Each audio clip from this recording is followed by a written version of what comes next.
In this guide, I'm going to show you how to factory reset an Android mobile phone.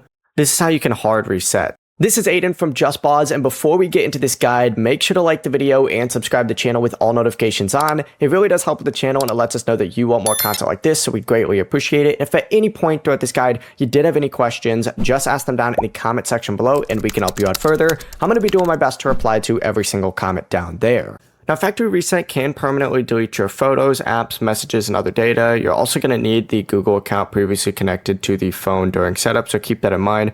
But first, you're going to need to turn off the phone. If it does not power off normally, you can hold the power and the volume down buttons until the screen turns black, but then just go ahead and connect that phone to a computer using a USB cable, and then hold the power and volume up buttons until the recovery menu appears. Then just use the volume buttons to highlight wipe data and factory reset, and then press the power button to select it. Choose factory data reset, confirm that reset, and then confirm system reboot now or reboot system now. You could also remotely erase the phone through the Google Find Hub just by signing in with a Google account connected to the device, selecting the phone, and choosing factory reset or erase as well. Before you do leave, make sure to like the video and subscribe to the channel with all notifications on. It really does help with the channel, and it lets us know that you want more content like this. We'd greatly appreciate it. And if at any point throughout this guide you did have any questions, just ask them down in the comment section below, and we can help you out further. I'm going to be doing my best to reply to every single comment down there. Peace.